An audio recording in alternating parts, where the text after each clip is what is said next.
ಶಾಮನೂರು ಶಿವಶಂಕರಪ್ಪಾಜಿ ಅವರು ನಮಗೆ ಸೂರ್ಯನಂತೆ ಇದ್ದರು. ನಾವು ಅವರ ಸುತ್ತ ಗ್ರಹಗಳಂತೆ ಸುತ್ತುತ್ತಿದ್ದೆವು. ಆದರೆ ಈಗ ನಮ್ಮ ಪಾಲಿಗೆ ಆ ಸೂರ್ಯನೇ ಇಲ್ಲದಂತಾಗಿದೆ ಎಂದು ಸಂಸದೆ ಪ್ರಭಾ ಮಲ್ಲಿಕಾರ್ಜುನ್ ಹೇಳಿದರು. ದಾವಣಗೆರೆಯ ಬಿ ಕಲ್ಪನಹಳ್ಳಿಯಲ್ಲಿ ಉತ್ತರ ವಲಯ ಕ್ಷೇತ್ರದ ಗ್ರಾಮಸ್ಥರ ವತಿಯಿಂದ ನಡೆದ ಲಿಂಗೈಕ್ಯ ಡಾಕ್ಟರ್ ಶಾಮನೂರು ಶಿವಶಂಕರಪ್ಪ ಅವರಿಗೆ ಭಾವಪೂರ್ಣ ಶ್ರದ್ಧಾಂಜಲಿ ಹಾಗೂ ನುಡಿನಮನ ಕಾರ್ಯಕ್ರಮದಲ್ಲಿ ಭಾಗವಹಿಸಿ ಅವರು ಮಾತನಾಡಿದರು. ಸಮಾಜಮುಖಿಯಾಗಿ ಹೇಗೆ ಬದುಕಬೇಕೆಂಬುದು ಶಾಮನೂರು ಶಿವಶಂಕರಪ್ಪಾಜಿ ಅವರು ನಮಗೆ ತೋರಿಸಿಕೊಟ್ಟಿದ್ದಾರೆ. ಅವರು ನಮಗೆ ಮಾರ್ಗದರ್ಶಕರಾಗಿದ್ದು ಅವರು ಹಾಕಿಕೊಟ್ಟ ದಾರಿಯಲ್ಲಿ ನಾವು ಮುಂದೆ ಸಾಗುತ್ತೇವೆ ಎಂದರು. ನಾವು ಯಾರ ಜೊತೆ ಇರುತ್ತೇವೋ ಅವರ ಗುಣಗಳು ನಮ್ಮಲ್ಲಿಯೂ ಮೂಡುತ್ತವೆ. ಅಪ್ಪಾಜಿ ಅವರ ಗುಣಗಳು ಇಂದು ಎಲ್ಲರಿಗೂ ದಾರಿದೀಪವಾಗಿದೆ. ಅಪ್ಪಾಜಿಯವರು ಸಂಬಂಧಗಳಿಗೆ ಹೆಚ್ಚಿನ ಮಹತ್ವ ನೀಡುತ್ತಿದ್ದರು. ಕ್ಷೇತ್ರದ ಜನರನ್ನು ತಮ್ಮ ಮನೆಯ ಸದಸ್ಯರಂತೆ ಕಾಣುತ್ತಿದ್ದರು. ಆದ್ದರಿಂದಲೇ ಕ್ಷೇತ್ರದ ಜನರು ಸಹ ಅವರನ್ನು ಪ್ರೀತಿಸುತ್ತಿದ್ದರು. ಅವರು ದೈವ ಭಕ್ತರಾಗಿದ್ದು ಶಿಸ್ತು, ಸಹನೆ ಮತ್ತು ತಾಳ್ಮೆಯ ಪ್ರತಿರೂಪವಾಗಿದ್ದರು. ಹಾಗೆಯೇ ಪ್ರತಿಯೊಂದು ಕೆಲಸವನ್ನು ಅತ್ಯಂತ ಕಟ್ಟುನಿಟ್ಟಾಗಿ ನಿರ್ವಹಿಸುತ್ತಿದ್ದರು. ನಾನು ಸಂಸದೆಯಾಗಿರುವ ಕಾರಣ ಬೇರೆ ಬೇರೆ ಸ್ಥಳಗಳಲ್ಲಿ ಕಾರ್ಯಕ್ರಮಗಳಿಗೆ ಹೋದಾಗ ಬಾಪೂಜಿ ವಿದ್ಯಾಸಂಸ್ಥೆಗಳಲ್ಲಿ ವಿದ್ಯಾಭ್ಯಾಸ ಮಾಡಿದವರು ಇಂದು ಉನ್ನತ ಹುದ್ದೆಗಳಲ್ಲಿ ಸೇವೆ ಸಲ್ಲಿಸುತ್ತಿದ್ದು ಅಪ್ಪಾಜಿ ಅವರನ್ನು ನೆನೆದು ಕೃತಜ್ಞತೆ ಸಲ್ಲಿಸಿರುವುದನ್ನು ನೋಡಿದರೆ ಅವರು ಮಾಡಿದ ಸಾಧನೆ ಏನು ಅಂತ ತಿಳಿಯುತ್ತದೆ ಎಂದು ಹೇಳಿದರು. ಅಪ್ಪಾಜಿಯವರು ತೀರ್ಕೊಂಡಿದ್ದು ನಮಗೆಲ್ಲ ಗೊತ್ತಿದೆ. ಡಿಸೆಂಬರ್ 14ನೇ ತಾರೀಕು, ಒಂದು ತಿಂಗಳು ಕಳೆದಿದೆ.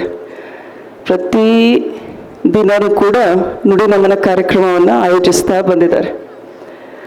ಅಪ್ಪಾಜಿಯವರು ತೀರ್ಕೊಂಡಾಗ ಅವರ ಅಂತಿಮ ದರ್ಶನ ಪಡೀಲಿಕ್ಕೆ ಲಕ್ಷಾಂತರ ಸಂಖ್ಯೆಯಲ್ಲಿ ಜನ ಬಂದು ಹೋಗಿದ್ದಾರೆ. ನಮ್ಮ ಕ್ಷೇತ್ರದ ಜನತೆಯ ಜೊತೆಗೆ ರಾಜ್ಯದ ಜನತೆ, ಹೊರ ರಾಜ್ಯದ ಜನತೆ ಕೂಡ ಬಂದು ಹೋಗಿದ್ದಾರೆ.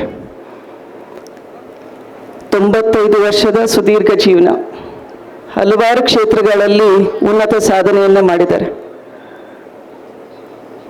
ಮಹಾತ್ಮ ಗಾಂಧೀಜಿಯವರು ಹೇಳ್ತಾರೆ, my life is my message ಅಂತ. ಸೊ ಅಪ್ಪಾಜಿಯವ್ರು ನೋಡಿದರೆ, ಇಂತಹ ವ್ಯಕ್ತಿತ್ವವನ್ನು ನೋಡಿದರೆ ಯಾವ ರೀತಿ ನಾವು ಬದುಕಬೇಕು, ಸಮಾಜಕ್ಕಾಗಿ ನಾವು ಯಾವ ರೀತಿ ಬದುಕಬೇಕು, ಕುಟುಂಬದ ಒಬ್ಬ ಹಿರಿಯರಾಗಿ ಬದುಕೋದು ಒಂದು ನಿಟ್ಟಿನಲ್ಲಾಗುತ್ತೆ. ಬಟ್ ಸಮಾಜಮುಖಿಯಾಗಿ ನಾವು ಯಾವ ರೀತಿ ಬದುಕಬೇಕು, ಇನ್ನೊಬ್ಬರಿಗೆ ಆಶ್ರಯವನ್ನು ಯಾವ ರೀತಿ ಕೊಡಬೇಕು, ಎಲ್ಲರನ್ನು ಸಮಾನವಾಗಿ ಯಾವ ರೀತಿ ನೋಡಬೇಕು ಅನ್ನೋದರಲ್ಲಿ ಸಾಕಷ್ಟು ನೀತಿ ಪಾಠಗಳನ್ನು ಕೇವಲ ತಮ್ಮ ವಿಚಾರದಲ್ಲಿ ಮಾತ್ರ ಅಥವಾ ಭಾಷಣದಲ್ಲಿ ಹೇಳಿಲ್ಲ, ಅವರು ಆಚಾರದಲ್ಲೂ ಅದನ್ನು ತಗೊಂಡು ಬಂದಿದ್ದಾರೆ. ಸೊ ಅದು ಬಹಳ ಹೆಮ್ಮೆ ಅನಿಸುತ್ತೆ ನಮಗೆ. ಶಾಮನೂರು ಕುಟುಂಬದ ಸೊಸೆಯಾಗಿ ನನಗೆ ಬಹಳ ಹೆಮ್ಮೆ ಅನಿಸುತ್ತೆ. ಅಪ್ಪಾಜಿಯವ್ರ ಸೊಸೆಯಾಗಿ ಹತ್ತಿರದಲ್ಲಿ 26 ವರ್ಷ ಅವರನ್ನು ನೋಡಿ ಅವ್ರು ಯಾವ ರೀತಿ ಕೆಲಸ ಮಾಡ್ತಾ ಇದ್ರು. ಒಂದೆರಡು ಸನ್ನಿವೇಶಗಳನ್ನು ಹೇಳ್ತೀನಿ, ಯಾಕಂದರೆ ಬೇರೆ ಎಲ್ಲ ವಿಚಾರಗಳನ್ನು ಎಲ್ಲರೂ ಹೇಳಿದ್ದಾರೆ. ಅಣ್ಬೂರು ರಾಜಣ್ಣ ಅವರು ಕೂಡ ಅಪ್ಪಾಜಿಯವ್ರ ಬಗ್ಗೆ ಮಾತಾಡುವಾಗ ಭಾಳ ಭಾವುಕರಾದೆ ನಾನು. ಯಾಕಂದರೆ ಒಂದು ರುಟೀನ್ ಇತ್ತು. ಅಣ್ಬೂರು ರಾಜಣ್ಣವರು 10ರಿಂದ 15 ಜನ ಎಲ್ಲ ಗೆಳೆಯರು. ಅಪ್ಪಾಜಿಯವರು 95 ವರ್ಷ ತುಂಬು ಜೀವನವನ್ನು ನಡೆಸಿದ್ದಾರೆ. ಸೋದಿಲ್ಲ ಅಂತ ಹೇಳ್ತಾರೆ. ಆದರೂ ಕೂಡ ಶಿವಶಂಕರಪ್ಪನವರ ನೆನಪುಗಳು ಎಲ್ಲರ ಮನಸ್ಸಿನಲ್ಲೂ ಸದಾ ಅನುರಣನಗೊಳ್ತಾ ಇದ್ದಾವೆ. ಬಹುಶಃ ಈ ವೇದಿಕೆಯಲ್ಲಿ ಹಾಗೆ ಬಿಟ್ಟಿದ್ದರೆ ಸಂಜೆ ಆದರೂ ಮುಗಿಸ್ತಿದ್ರೋ ಇಲ್ಲೋ ಗೊತ್ತಿಲ್ಲ. ಕಾರಣ ಶಿವಶಂಕರಪ್ಪನವರು ಕೇವಲ ಒಬ್ಬ ಗೃಹಸ್ಥರಾಗಿ ತಮ್ಮ ಮನೆಯನ್ನು ಮಾತ್ರ ಬೆಳೆಸದೆ ಇಡೀ ಸಮಾಜವನ್ನು ಕೂಡ ಬೆಳೆಸಿದಂಥ ಅಪರೂಪದ ವ್ಯಕ್ತಿ. ಅವರು ಮನೆಯಲ್ಲಿ ಹೇಗೆ ತಮ್ಮ ಬದುಕನ್ನು ನಡೆಸ್ತಾ ಇದ್ದರು ಅಂತ ಹೇಳಿ ಪ್ರಭಾ ಅವರು ಹೇಳಿದರೆ, ಸಾರ್ವಜನಿಕವಾಗಿ ಅವರ ಜೀವನ ಹೇಗಿತ್ತು ಅನ್ನೋದನ್ನು ಉಳಿದಂಥ ರಾಜಣ್ಣ ಮತ್ತಿತರರು ತಿಳಿಸಿಕೊಟ್ರು. ಒಬ್ಬ ಅಪರೂಪದ ವ್ಯಕ್ತಿಯನ್ನು ನಾವು ಕಳ್ಕೊಂಡಿದ್ದೇವೆ. ಒಂದೊಂದು ಸಾರಿ ನಮಗೆ ಅನ್ನಿಸ್ತಾ ಇದೆ, ಒಬ್ಬ ವ್ಯಕ್ತಿಯನ್ನು ಕಳ್ಕೊಂಡಾಗ ಕೆಲವು ಆದರ್ಶಗಳನ್ನೇ ನಾವು ಕಳ್ಕೊಂಡ್ವೇನೋ ಅನ್ನುವಂಥ ಭಾವನೆ ಬರ್ತಾ ಇದೆ.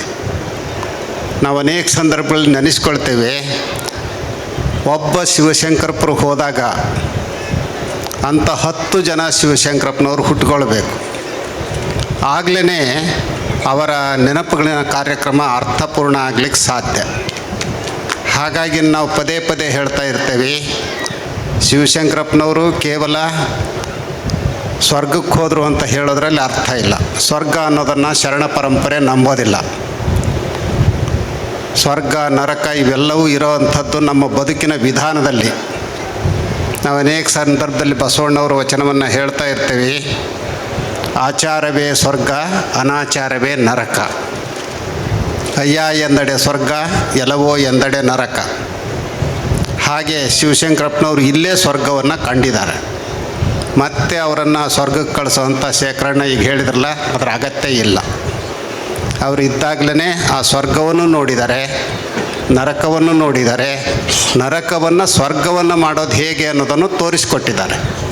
ಅಂಥ ವ್ಯಕ್ತಿತ್ವ ಮತ್ತೆ ಮತ್ತೆ ಆ ಮನೆತನದಲ್ಲಿ, ಸಮಾಜದಲ್ಲಿ ಹೆಚ್ಚಾದರೆ ಆಗ ಶಿವಶಂಕರಪ್ಪನವರು ಎಂದೂ ಕೂಡ ಮೃತರು ಅಂತ ಅನಿಸ್ಕೊಳ್ಳೋದಿಲ್ಲ, ಜೀವಂತ ಇರ್ತಾರೆ.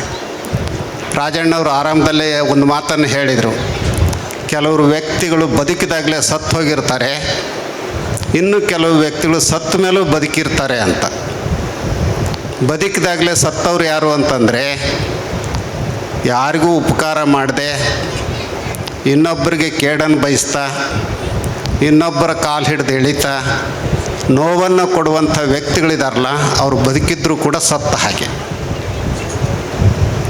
ಆದರೆ ಶಿವಶಂಕರಪ್ಪನವ್ರು ಅಂಥವ್ರು ಇದ್ದಾರಲ್ಲ, ಈಗ ಸತ್ತು ಹೋಗಿದ್ದಾರೆ, ಆದರೂ ಕೂಡ ನಮ್ಮೆಲ್ಲರ ಮನಸ್ಸಿನಲ್ಲಿ ಬದುಕಿದ್ದಾರೆ. ಆ ಬದುಕೇ ಶ್ರೇಷ್ಠವಾದಂಥ ಬದುಕು. ಬಹುಶಃ ನಮ್ಮ ಸಮಾಜದಲ್ಲಿ ಅನೇಕ ಜನ ಅಂತ ಹಿರಿಯರು ಇದ್ದರು. ದಾವಣಗೆರೆಯನ್ನೇ ನಾವು ತೆಗೆದುಕೊಂಡ್ರೆ ಮಾಗನೂರು ಬಸಪ್ಪನವರು, ಭಾಳ ಜನರಿಗೆ ಈಗಾಗಲೇ ಅವರು ಮರ್ತೇ ಹೋಗಿಬಿಟ್ಟಿದ್ದಾರೆ. ಭಾಳ ಅಪರೂಪದ ವ್ಯಕ್ತಿತ್ವ ಬಸಪ್ಪನವ್ರದ್ದು ಕೂಡ. ಅವರು ಒಬ್ಬ ಕೂಲಿಕಾರರಾಗಿ ಬೆಂಗಳೂರಿಗೆ, ದಾವಣಗೆರೆಗೆ ಬಂದಂಥವ್ರು. ಮುಂದೆ ಯಾವ ಎತ್ತರಕ್ಕೆ ಬೆಳೆದರು ಅಂತ ನೀವೆಲ್ಲ ಗಮನಿಸಿದ್ದೀರಿ. ಹಾಗೆಯೇ ಶಿವಶಂಕರಪ್ಪನವರು ಕೂಡ ಶ್ರೀಮಂತ ಮನೆತನದಿಂದ ಬಂದಂಥವ್ರಲ್ಲ, ಸಾಮಾನ್ಯ ಕುಟುಂಬದಿಂದ ಬಂದು, ಯಾರೋ ಒಬ್ಬರು ಹೇಳಿದ್ರಲ್ಲ, ಶಿವಜ್ಜರು ನಾವು ನೆನಪಿಸ್ಕೊಳ್ಬೇಕು ಈಗಲೂ ಅಂತ. ಶಿವಜ್ಜನವರ ಕಾರಣದಿಂದಾಗಿ ರಾಜಕೀಯಕ್ಕೆ ಬಂದರು ಅಂತ ಹೇಳಿದರು. ನಮಗೆ ಗೊತ್ತಿದ್ದ ಹಾಗೆ ನಾವು ಶಿವಜ್ಜನವರನ್ನು ಭಾಳ ಹತ್ತಿರದಿಂದ ನೋಡಿದಂಥವ್ರು. ಹಿರಿಯ ಗುರುಗಳು ದಾವಣಗೆರೆಗೆ ಬರ್ತಾರೆ ಅಂತಂದರೆ ಶಿವಜ್ಜನವ್ರ ಮನೆಯಿಂದನೇ ಪ್ರಸಾದಕ್ಕೆ ಬರ್ತಾಯಿತ್ತು. ಪ್ರಸಾದ ಅಂತಂದ್ರೆ ಒಬ್ಬರಿಗೆ ಇಬ್ಬರಿಗೆ ಅಲ್ಲ, ಒಂದು 10-20 ಜನರಿಗೆ ಆಗೋವಷ್ಟು ಏನೇನು ಪಕ್ಷ ಭೋಜ್ಯಗಳು ಬೇಕೋ ಅವೆಲ್ಲವನ್ನೂ ಆ ಮನೆತನದಿಂದಲೇ ಯಾವಾಗಲೂ ಕೂಡ ಕಳಿಸ್ಕೊಡ್ತಾಯಿದ್ರು. ಅದು ಒಂದು ಆ ಮನೆತನದ